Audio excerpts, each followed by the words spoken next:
আলহামদুলিল্লাহ আলহামদুলিল্লাহি ওয়া কাফা ওয়া সালামুন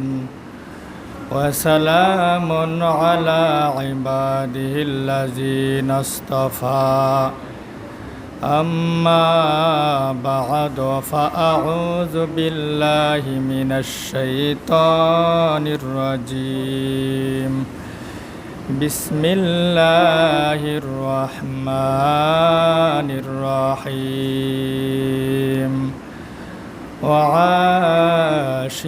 وعاشروهن بالمعروف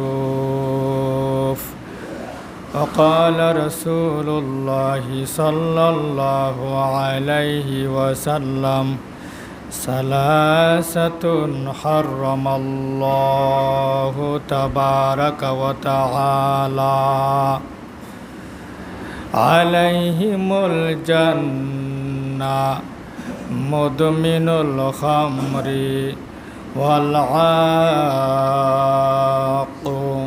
والديوث أو كما قال رسول الله صلى الله عليه وسلم صدق الله العلي العظيم وصدق رسوله النبي الكريم ونحن على ذلك من الشاهدين والشاكرين والحمد لله رب العالمين وقال الشاعر أن الجمال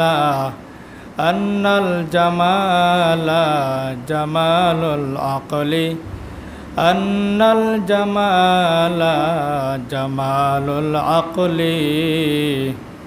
وليس الجمال جمال البدن وليس الجمال جمال البدن আলহামদুলিল্লাহ আল্লাহ তাআলার কাছে লাখো কোটি শুকর যে আল্লাহ আমাদের সবাইকে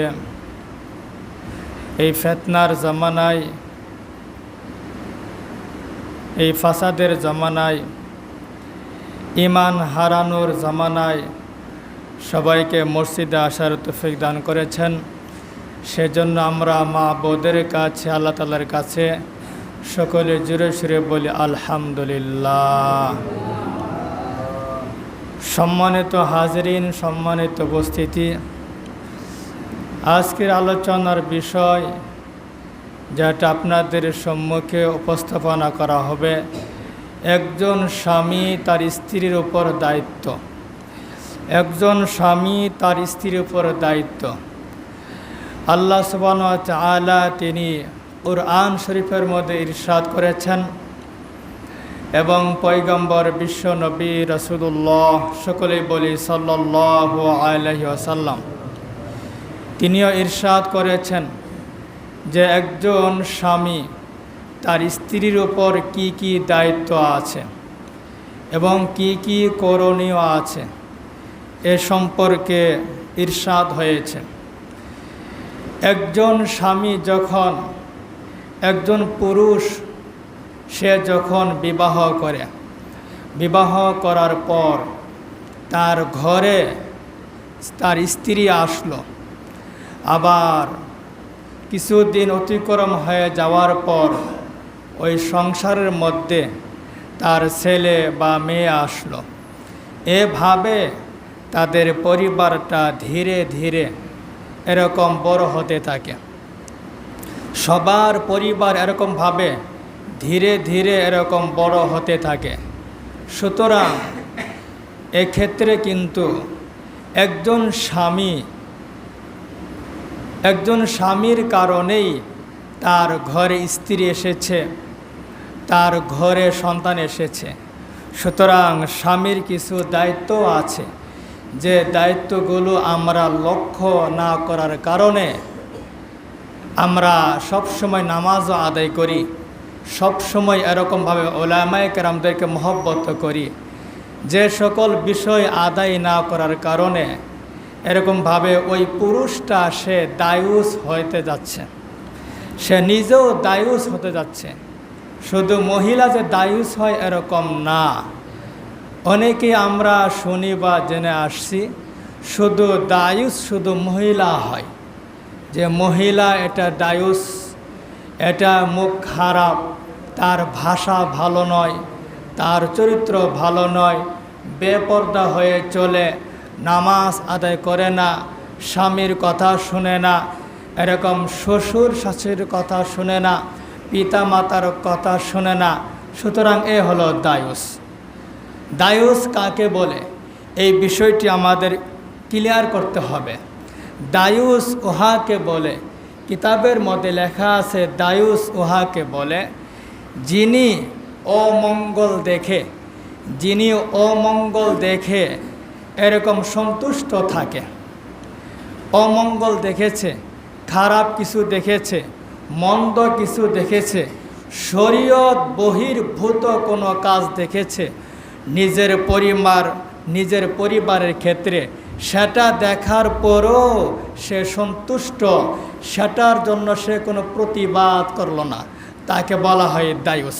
সুতরাং একজন পিতা বা একজন স্বামী যখন স্বামী দেখবে নিজের পরিবার অশৃঙ্খলা হয়েছে, যখন স্বামী দেখবে নিজের ঘরে টিভি চলছে, অশ্লীলপূর্ণ সিনেমা চলছে, নাটক চলছে, ডিশের লাইন সংযোগ করা হয়েছে, ওয়াইফাই লাইন আনা হয়েছে, এরকম ভদ্র নামে নাটক দেওয়া হচ্ছে, এগুলো আয়োজন করা হচ্ছে একজন স্বামীর কারণে। স্বামী এর প্রতি সন্তুষ্ট আছে, সে কোনো প্রতিবাদও করে না, সে ওদেরকে কিছু বোঝায়ও না। যেমন বলার সঙ্গে সঙ্গে টিভি এনে দিল, ডিশের লাইনও সংযোগ করে দিল, ওয়াইফাই লাইনও সংযোগ করে দিল। সুতরাং আপনিও হলেন দায়ুস। আপনি স্বামী হয়ে দায়ুস হয়ে আসেন, আপনি আপনার ঘরের মধ্যে আপনি দায়ুস হয়ে আছেন। এই যে আমরা সারা জীবন নামাজ আদায় করতেছি, কখন কি আমরা ভেবেছি কোন আমলের কারণে, কোন কর্মের কারণে, কোন অপরাধে আমি নিজে মুফতি, নিজে মাওলানা, নিজে সভাপতি, নিজে নেতা, নিজে আমিরগিরি, নিজে হাজি, নিজে অমুক সমুক হয়েও আমি নিজেই দায়ুসের মধ্যে রয়েছি। সুতরাং যদি এই বিষয়টা যদি জরিপ করা হয়, আমার মনে হয় অধিকাংশ পরিবারের মধ্যে এটাই পাওয়া যাবে যে নিজের ঘরের মধ্যে টিভি আছে, নিজের স্ত্রী এরকম পর্দা মতো চলছে না, এরকমভাবে পর্দার কথাও বলছে না। কোনো মেহমান আসলে স্ত্রীকে বলে ভাত দাও, ওনাকে ভাত দাও। মেহমান আসলে পর্দা করা কিন্তু ফরজ, ও একজন পরপুরুষ, ওই পরপুরুষের সামনে যদি স্ত্রীকে বলা হচ্ছে ওকে ভাত দাও, ওর প্লেটের মধ্যে তরকারি বেশি করে দাও, গোস্ত বেশি করে দাও, ডিম বেশি করে দাও, অথচ ওই স্বামীর কোনো কাজ নাই, শুধু বসে আছে। আমার ভাইয়েরা, আমার যুবক ভাইয়েরা, আমার যে সব ভাই আলহামদুলিল্লাহ যারা বিয়ে করেছেন, এখানে যারা আমরা বসেছি প্রায় 100 ভাগের কাছাকাছি হবে যে আমরা সবাই বিবাহিত। একজন স্বামীর কিছু অবশ্যই দায়িত্ব আছে, আমি সব দায়িত্ব আছে কিছু বলবো না, শুধু একটার কথা বলবো যেটা আমাদের খুব বেশি প্রয়োজন। এক জমাতে এক একটা বলা হবে, যদি সব কিছু আজকেই বলা হয় সময়ও হবে না, কিছুই বুঝবেন না। আমার বাবাজিরা যারা জুমার নামাজ আদায় করার জন্য যারা আমরা চলে এসেছি, এই যে আমরা আমাদের পরিবারের সঙ্গে আমরা কত ভালো ব্যবহার করি, এদেরকে পর্দাসম্মত রাখি কি না, এই ব্যাপারে আল্লাহ সুবহানাহু ওয়া তাআলা তিনি ঘোষণা করেছেন ওয়াশিরুহুন্না বিল মারুফ।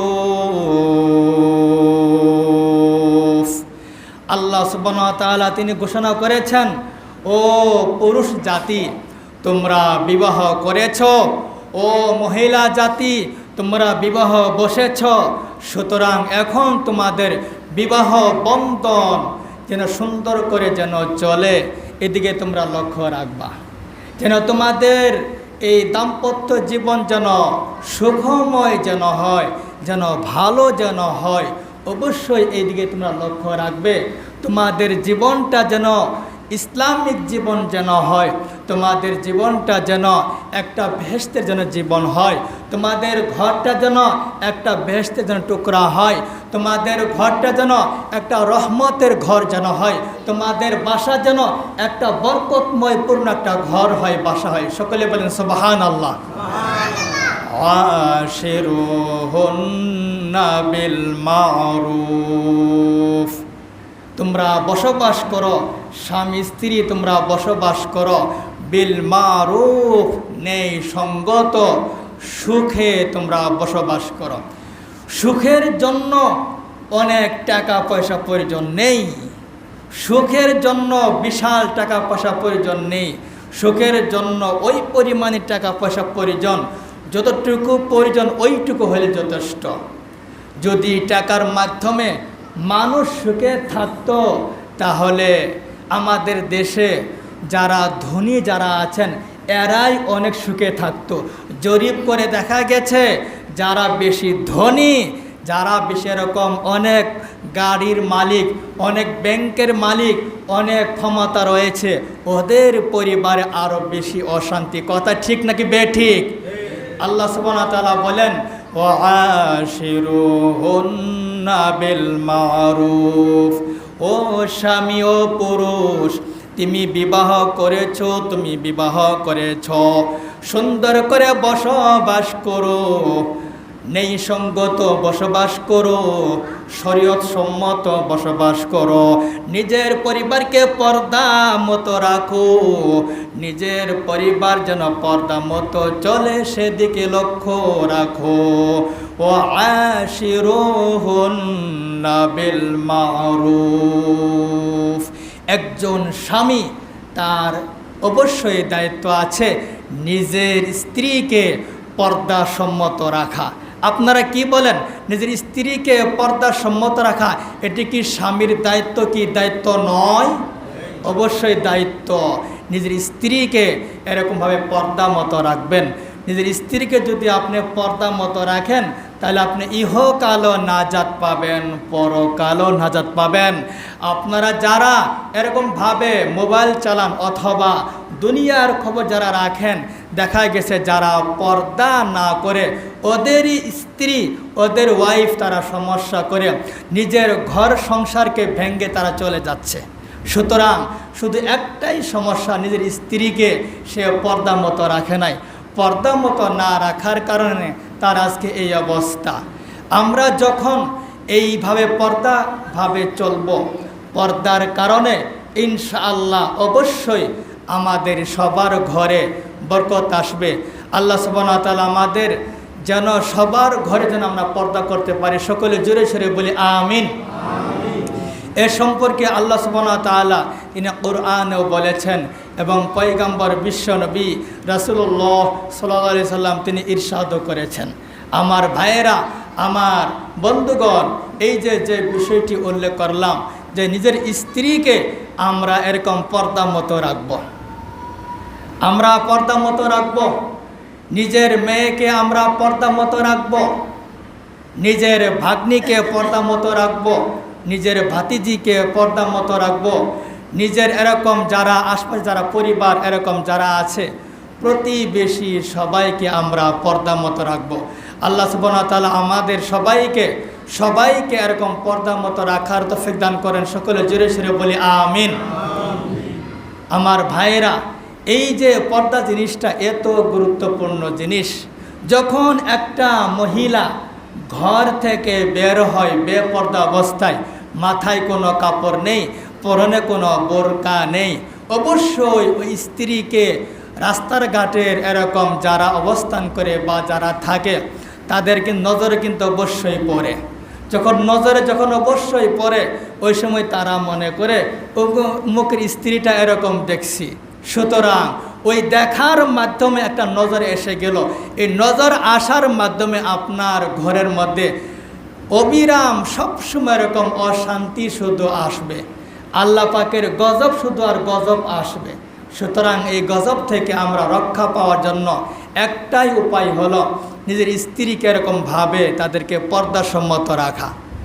অনেক সময় নিজের স্ত্রীকে নিয়ে বের হয়েছেন, মার্কেটে যাবেন, কোনো সমস্যা নাই, যান, পর্দা করে যান, কোনো সমস্যা নাই।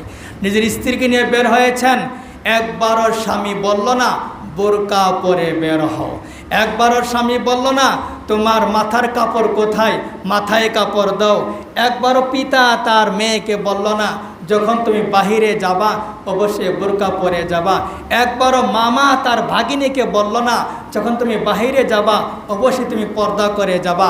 হাসরের ময়দানে একজন স্ত্রী তার স্বামীর বিরুদ্ধে অভিযোগ করবে আল্লাহ তাআলার দরবারে। কিরম অভিযোগ করবে? ওগো আল্লাহ, আমি যখন দুনিয়াতে ছিলাম আমার স্বামী আমাকে পর্দা মতো রাখে নাই, আমাকে পর্দার কথাও বলেও নাই, বরং উনি আমাকে ওপেনভাবে বাহিরে ঘোরাফেরা করাইছে, আমাকে বোরকা কিনে দেয় নাই, আমাকে পর্দার কথা সে শোনাই নাই, পর্দা করলে কি উপকার আর না করলে কি ক্ষতি, এবং আমি যে এই মাথায় ওড়না দেইনি, এরকম ঘুমটা দেইনি, এই ব্যাপারে আমার স্বামী কোনো কিছু বলে নাই। ওগো আল্লাহ, আমি তো জাহান্নামে যাব, আমি আমার স্বামীকেও নিয়ে জাহান্নামে যাব। সুতরাং ওই জাহান্নাম থেকে বাঁচার জন্য আমরা যারা স্বামী যারা আছি, স্বামীর উপর কর্তব্য হলো নিজের স্ত্রীকে পর্দা মতো রাখা। যখন বাহিরে যাবেন সুন্দর করে এরকম বোরকা পরে নিয়ে যাবেন, এরকম যেন চেহারা না দেখা যায়, এই বিষয়গুলো অবশ্যই লক্ষ্য রাখবো। কি বলবো, দুঃখের বিষয়, আমরা যখন ওলামায়ে কেরাম যখন নাকি গ্রামে বের হই, মহিলারা তো সরেই না, গলা কাশনি দিলেও সরে না। আরও বলে কি, গলা কাশনি দিলেও হুজুরের মনে হয় গলার মধ্যে কিছু আটকেছে, এই জন্য ওটা ছাড়াইলো, আমাদেরকে সরার জন্য ওনার একথা বলে নাই। হাই আল্লাহ! সুতরাং আমরা নিজেরা ইনশাল্লাহ সাবধান হয়ে যাই এবং আমরা যেন দায়ুস না হই। আল্লাহ আমাদের সবাইকে দায়ুস না হওয়ার তৌফিক দান করেন। সবাই জোরে সরে বলি আমিন। পয়গম্বর বিশ্ব নবী রাসূলুল্লাহ সাল্লাল্লাহু আলাইহি সাল্লাম তিনি ইরশাদ করেছেন, সালাসাতুন হারামাল্লাহু তাবারাকা ওয়া তাআলা আলাইহিমুল জান্নাহ মুদমিনুল খামরি ওয়াল আকু ওয়াদ দায়ুস। যিনি নাকি দায়ুস হবেন, দায়ুস একজন মহিলাও হতে পারে, একজন পুরুষ হতে পারে, দায়ুস সে জান্নাতে যাবে না, সে জান্নাতে যাবে না। পয়গম্বর বিশ্বনবী রাসূলুল্লাহ সাল্লাল্লাহু আলাইহি সাল্লাম তিনি ইরশাদ করেছেন, তিন ব্যক্তির উপর আল্লাহ সুবহানাহু ওয়া তাআলা তাদের উপর জান্নাতকে হারাম ঘোষণা করে দিয়েছেন। তারা জান্নাতে যেতে পারবে না যতক্ষণ পর্যন্ত তারা নিজেদের পাপের গুলো এরকম পরিশোধ না করতে পেরেছে। আমার ভাইয়েরা, পয়গম্বর বলেছেন তিন শ্রেণী লোকের উপর আল্লাহ সুবহানাহু ওয়া তাআলা জান্নাতকে হারাম করে দিয়েছেন। এক নম্বর হলো মুদমিনুল খামরি, যারা মদ পান করবে, যারা এরকম নেশা করবে, যারা মদ পান করবে, তাদের উপর জান্নাত হলো হারাম। দুই নম্বর হলো ওই সকল সন্তান, ওই সকল মেয়ে, ওই সকল ছেলে যারা পিতা মাতার কথা শুনবে না, যারা পিতা মাতার অবাধ্য হয়ে চলবে, তাদের উপর জান্নাত হলো হারাম। পয়গম্বর বলেন আরেক শ্রেণী হলো ওয়াদ-দায়ুস, ওই দায়ুস সে জান্নাতে যাবে না, তার উপর জান্নাত হলো হারাম। সুতরাং একজন পুরুষ, একজন স্বামী নিজের স্ত্রী এরকম সে যা চায় সে এরকম তাই দিচ্ছে, পর্দাহীনভাবে চলছে, স্বামী না বলার কারণে এরকম উক্ত স্বামীও সে দায়িস হয়ে গেল। আর ওই স্বামীর উপর আল্লাহ সুবহানাহু ওয়া তাআলা ওই স্বামীর উপর জান্নাতকে হারাম ঘোষণা করেছেন। আরেক হাদিসের মধ্যে আসছে ওই স্বামীর দিকে আল্লাহ সুবহানাহু ওয়া তাআলা রহমতের দৃষ্টি তাকাবেন না। ওই স্বামীর দিকে হাসরের ময়দানে তার জন্য সুন্দর কোনো ফয়সালা করবেন না। ওই ঘরে ওই স্বামীর কারণে, ওই স্ত্রীর কারণে বিভিন্ন নানান অসুখ, নানান পেরেশানি, নানান টেনশন আল্লাহ সুবহানাহু ওয়া তাআলা ওই ঘরের মধ্যে নাজিল করতেই থাকবে, বর্ষণ করতেই থাকবে। সুতরাং আমরা ইবাদত করি, আলহামদুলিল্লাহ আমরা ইবাদত করি, ওই সকল বিষয়কে লক্ষ্য রাখতে হবে যে সকল বিষয়ের কারণে ইবাদত ধ্বংস হচ্ছে কিনা, ওই সকল বিষয়ের লক্ষ্য রাখতে হবে যে সকল বিষয়ের কারণে আমি নিজে এরকম নিজের উপর জান্নাতকে হারাম করলাম কিনা, নিজে এরকম জাহান্নামে যাচ্ছি কিনা, এগুলো অবশ্যই লক্ষ্য রাখতে হবে। না হয় কিন্তু হাসরের ময়দানে আমরা কিন্তু এরকম আল্লাহ তাআলার কাছে মুআখাযা হয়ে যাব, ধরা হয়ে যাব। এক কবি বলেন, ও দুনিয়ার মহিলা, ও পুরুষ জাতি, তোমরা শুনে রাখো, আন্নাল জামালা জামালুল আকলি, আন্নাল জামালা জামালুল আকলি, ওয়ালাইসাল জামালু জামালাল বাদনি, ওয়ালাইসাল জামালু জামালাল বাদনি। এক কবি চমৎকার কথা বলতেছেন, ও স্বামীরা তোমরা শুনে রাখো, ও স্বামীরা তোমরা শুনে রাখো, ও মহিলারা তোমরা শুনে রাখো, আল্লাহ সুবহানাহু ওয়া তাআলা ও স্বামী জাতি তোমার স্ত্রীর উপর আল্লাহ এত সৌন্দর্য দান করেছেন। এই সৌন্দর্যকে লক্ষ্য রাখাই হলো, সৌন্দর্যকে লক্ষ্য রাখাই হলো শরীয়ত। এরকম যখন বাইরে যাবে অবশ্যই পর্দা করে রাখাই হলো শরীয়ত। সুতরাং এরকম ভাবে সৌন্দর্যকে রক্ষা করতে হলে যখন বাইরে যাও পর্দা করে যাও, যখন বাইরে যাও চেহারাগুলো এরকম ঢেকে ঢেকে যাও যেন পরপুরুষ তোমার চেহারা না দেখে। ওয়ালাইসাল জামালু জামালাল জামালাল বাদনি, সেটা কোনো সৌন্দর্য নয় যে সৌন্দর্যটা এরকমভাবে সবাইকে দেখাইলো, পরপুরুষকে দেখাইলো। সুতরাং ওই মহিলাও, ওই স্ত্রী হলো দায়ুস, ওই স্ত্রীর উপর আল্লাহ সুবহানাহু ওয়া তাআলা জান্নাতকে হারাম ঘোষণা করে দিয়েছেন। শুধু স্ত্রীর উপর জান্নাতকে হারাম ঘোষণা করেন নাই, তার যে স্বামী আছে স্বামীর কথা বলা হচ্ছে, ও স্বামী তুমি নিজেও দায়ুস, তুমি স্ত্রীর কারণে তুমি নিজেও দায়ুস হয়ে গেলা। সুতরাং তোমার উপর আমি আল্লাহ সুবহানাহু ওয়া তাআলা হাসরের ময়দানে তোমার উপর রহমত দিব না। আমি আল্লাহ তাআলা তোমার উপর জান্নাতকে হারাম ঘোষণা করলাম। যাও, জান্নাত তোমার উপর হারাম ঘোষণা করে দিলাম, এখন তোমার ঠিকানা হলো জাহান্নাম। সুতরাং এই যে আমরা বয়ান শুনতেছি, হয়তো আমার কোনো মুসল্লির কাছে এই বয়ানটা তিক্ত লাগবে। ভাই, তিক্ত লাগুক সেটা কোনো বিষয় না। ওই যে আপনি দায়ুস হচ্ছেন, আপনি আমি স্বামী যে দায়ুস হচ্ছি, এর কারণে জাহান্নামে যেতে হচ্ছে, সেটা তিক্ত বেশি নাকি বয়ানটা করলাম এর তিক্ত বেশি? কথা বলেন। ওটা কিন্তু তিক্ত কিন্তু বেশি হবে। সুতরাং টক মিষ্টি ভাই যাই কিছু হোক না কেন, আমাদের শরীয়তের কথাগুলো শুনতে হবে। এতদিন যারা আমরা এরকম নিজের স্ত্রীকে বাইরে এনেছি পর্দা না করে, ও গরু বাইরে গরু খেদাইতে যা গরু রাখছে, আস্তাগফিরুল্লাহ। আপনি শরীয়তভাবে চলেন, আপনি শরীয়তভাবে চলেন, স্ত্রীকে ভাবে শরীয়তভাবে চলান, পর্দা করেন, ইনশাআল্লাহ আপনার আমার স্ত্রী এরকম বাহিরে গিয়ে বন্ধ গিয়ে কাজ করতে হবে না, বাইরে গিয়ে গরুকে পানি দেখাইতে হবে না, বাইরে গিয়ে গরু ছাগলকে আনতে হবে না। শুধু নিজে একটু পরিবর্তন হওয়া লাগবে, নিজের পরিবর্তন হওয়া লাগবে। নিজের সংসারটা শুনে সাজান গোছান, ইনশাআল্লাহ। অনেকে অভিযোগ, আমি অটো গাড়ি চালাই, আমি অফিস করি, আমি থাকি না, গরুর পানি কারা দেখাবে, এরকম কোথাও গরু লাগলে কারা দেখবে। সুতরাং আমার স্ত্রী যাচ্ছে, এটা বেপর্দা হয়ে যাচ্ছে। পর্দা করে যান, কোনো সমস্যা নাই। সুতরাং বেপর্দাভাবে গরু আনা, বন্ধ যাওয়া, অমুককে ডেকে আনা, আমি মরে গেলাম মেডিকেলে যাওয়া লাগবো, আমি নাই, আমার অফিস আছে, আমি অটো গাড়ি চালাই, আমি বাড়িতে থাকি না, জব করি, চাকরি করি, এগুলো একটাও অভিযোগ আল্লাহর দরবারে আদালতে একটাও খাটবে না। সুতরাং পুরুষের উপর কর্তব্য হলো নিজের স্ত্রীকে পর্দাসম্মত রাখা। আমার দায়িত্ব আমার স্ত্রীকে বোঝানো, খবরদার এই পর্দাকে কেন্দ্র করে স্ত্রীর উপর গায়ে হাত তুলতে পারবেন না। আমি কয়দিন বুঝাইছি স্ত্রীকে, আমি কয়দিন তাকে বুঝাইছি যে মাথায় কাপড় দিয়ে রাখো, কয়দিন বুঝাইছি। সুতরাং আমরা এই বিষয়গুলো অবশ্যই লক্ষ্য রাখবো।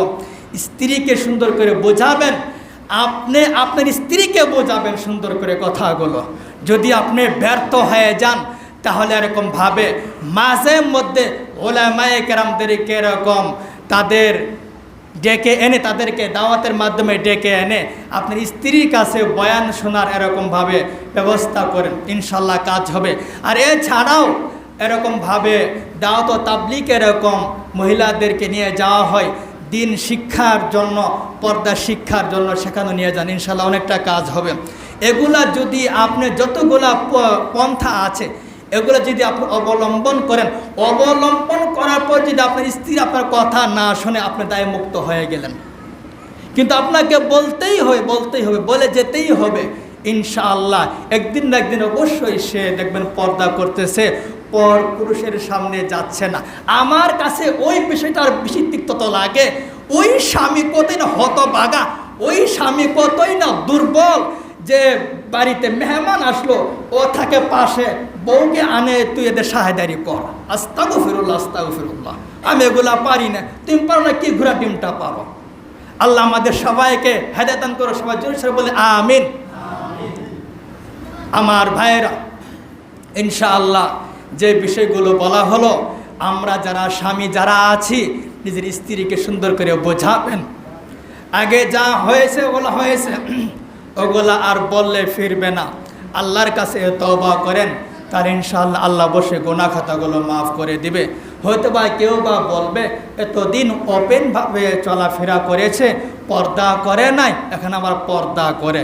তিরস্কার কেউ বা কেউ করতেও পারে, তার তিরস্কার কারণে আপনার আমল নামায় সওয়াব লেখা হয়েছে আর ওর আমল নামায় এরকম পাপ লেখা হয়েছে। আপনার কোনো লস নাই, আপনার লাভই লাভ। সুতরাং আমরা ইনশাল্লাহ সবাই ইনশাল্লাহ পর্দা মতো চলি। আল্লাহ সুবহানাহু ওয়া তাআলা আমাদের সবাইকে পর্দা মতো চলার তৌফিক দান করেন। সকলে জোরে সরে বলি আমিন। যেখানে দেখবেন যে সামনে মহিলা চলে আসে, আপনি তার দিকে তাকাবেন না, আপনি নিজের দিকে তাকাবেন।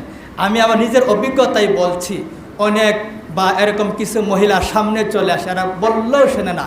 আমি আমার রাস্তা ধরি, ওই মহিলা দিকে তাকাইও না, নিজের দিকে নিচের দিকে তাকাই থাকি।